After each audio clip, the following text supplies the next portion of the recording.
Assalamualaikum warahmatullahi wabarakatuh. Nama saya Ahmad Aflahuddin, NIM 61014181129, mahasiswa PJKR FIK UNES 2018. Di sini saya akan mempresentasikan tentang pendekatan menurut Pennington pada tahun 1999 dalam mata kuliah Psikologi Olahraga. Di sini Pennington berpendapat pendekatan dibagi menjadi dua, yaitu pendekatan fungsional dan pendekatan struktural. Pendekatan fungsional yaitu melihat mengapa kita memiliki sikap dan bagaimana mengadopsi sikap tertentu untuk membantu kita.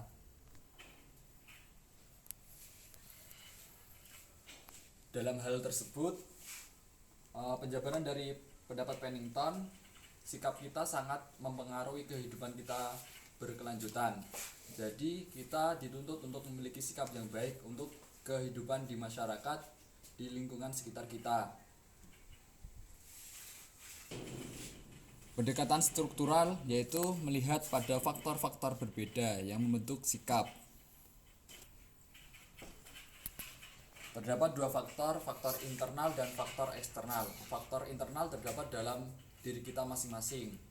Mental kita sangat mempengaruhi sikap kita, hati kita sangat mempengaruhi sikap kita, dan faktor eksternal dapat dipengaruhi dari faktor lingkungan, faktor sekolah, dan faktor keluarga kita. Contohnya, dari faktor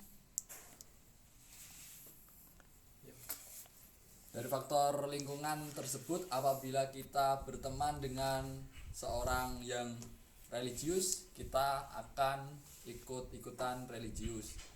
Dan apabila teman kita ada yang pergaulannya seks atau tidak dalam konteks olahraga, tidak suka olahraga, kita harus menjaga tetap ikut dan suka olahraga, karena kita mahasiswa olahraga harus cinta terhadap apa yang kita lakukan saat ini dan yang mendatang. Selanjutnya, pendekatan fungsional dibagi menjadi tiga, yaitu fungsi adaptif, fungsi pengetahuan, dan fungsi pertahanan ego. 1. Fungsi adaptif. Fungsi adaptif membantu beradaptasi dengan lingkungan. Pengetahuan yang menambah wawasan. 3. Fungsi pertahanan ego, yaitu membela suatu pernyataan dari kita agar tidak dibantah oleh orang lain. Contoh dari fungsi adaptif, kita dapat memanfaatkan apa yang kita punya. Misalnya kita mahasiswa olahraga, kita bisa ikut aktif serta dalam kegiatan-kegiatan olahraga di lingkungan kita. Misalnya dalam kegiatan Agustusan, kita mengadakan turnamen voli dan kita ikut serta dalam panitia ataupun sebagai atlet dalam kegiatan olahraga tersebut. Selanjutnya, contoh dari fungsi pengetahuan.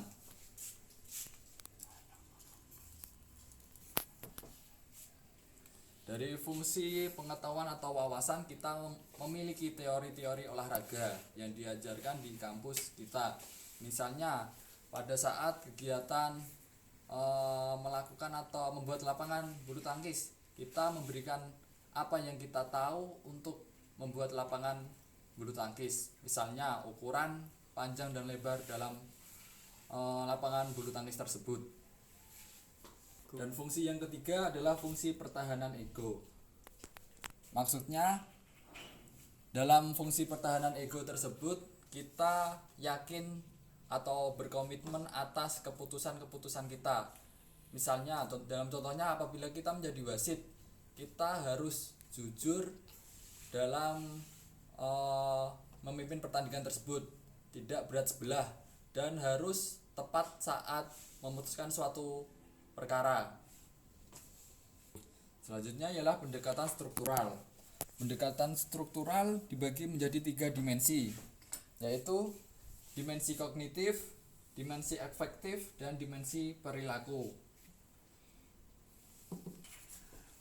Dimensi kognitif yaitu berkaitan dengan pola pikiran kita tentang suatu keyakinan, mendasari tentang keyakinan kita.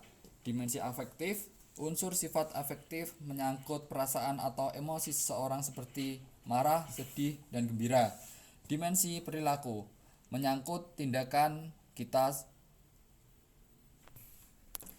Dimensi kognitif dari dalam pikiran kita, artinya sikap kita dipengaruhi oleh pikiran kita. Contohnya kita dapat memberdayakan diri kita di masyarakat, misalnya ikut serta aktif bersosialisasi. Pentingnya olahraga di lingkungan kita dengan etika yang baik, karena etika sangat membentuk kepribadian kita di masyarakat. Dimensi efektif menyangkut pada mental dan pikiran kita, perilaku kita. Apabila kita memiliki mental yang tidak kuat, bahkan mental yang down, akan mempengaruhi kita di masyarakat. Kita tidak percaya diri untuk bersosialisasi di masyarakat. Kita tidak percaya diri dengan kemampuan kita masing-masing. Perasaan sedih dan perasaan marah sangat menggantungkan kita di kehidupan masyarakat.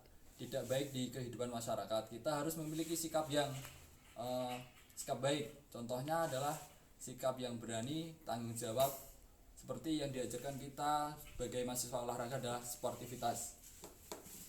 Yang terakhir adalah dimensi perilaku. Perilaku kita sangat mempengaruhi di masyarakat karena kita adalah agen of change, agen perubahan di masyarakat. Kita harus memberikan contoh tauladan yang baik di masyarakat agar masyarakat menjadi masyarakat yang berwawasan dan bersosialisasi dengan baik dan tepat di lingkungan kita masing-masing. Inti dari pembelajaran ini adalah etika dan sikap perilaku kita sehari-hari. Kita diajarkan untuk sportif. Dari nilai-nilai sportif itu terkandung nilai berani, terampil, tanggung jawab, peduli sesama, jujur, dan semangat olahraga dan semangat untuk hidup.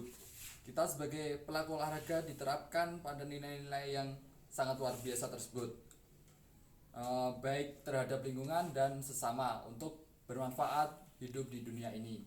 Sekian presentasi dari saya, kurang lebihnya mohon maaf. Wassalamualaikum warahmatullahi wabarakatuh.